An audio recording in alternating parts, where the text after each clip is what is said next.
നമസ്കാരം, BBC ന്യൂസിലേക്ക് സ്വാഗതം. ഇന്നത്തെ പ്രധാന വാർത്തകൾ. വയനാടുമായി ബന്ധപ്പെട്ട് ഇനിയും പരിഹരിക്കപ്പെടാതെ കിടക്കുന്ന പ്രശ്നങ്ങൾക്ക് പരിഹാരമുണ്ടാക്കാൻ പ്രിയങ്ക ഗാന്ധി അടിയന്തരമായി ഇടപെടണമെന്ന് കേരള ലാൻഡ് ഡെവലപ്മെന്റ് സഹകരണ സംഘം ചെയർമാൻ CN വിജയകൃഷ്ണൻ ആവശ്യപ്പെട്ടു.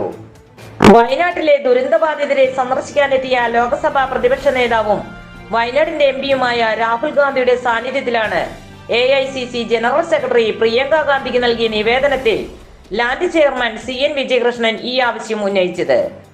കർണാടകയിൽ രാത്രിയാത്ര നിരോധിച്ച പ്രശ്നം ഇപ്പോൾ സുപ്രീം കോടതിയിലാണ്.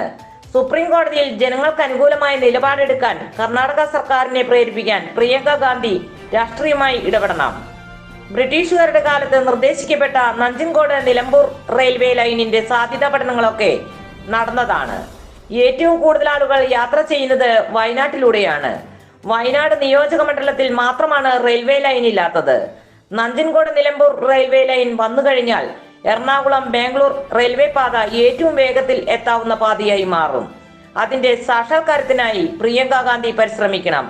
അത് വളരെ വേഗത്തിൽ നടപ്പാക്കാൻ റെയിൽവേ മന്ത്രിയിൽ സ്വാധീനം ചെലുത്തണം. നിവേദനത്തിൽ ലാൻഡ് ചെയർമാൻ ആവശ്യപ്പെട്ടു.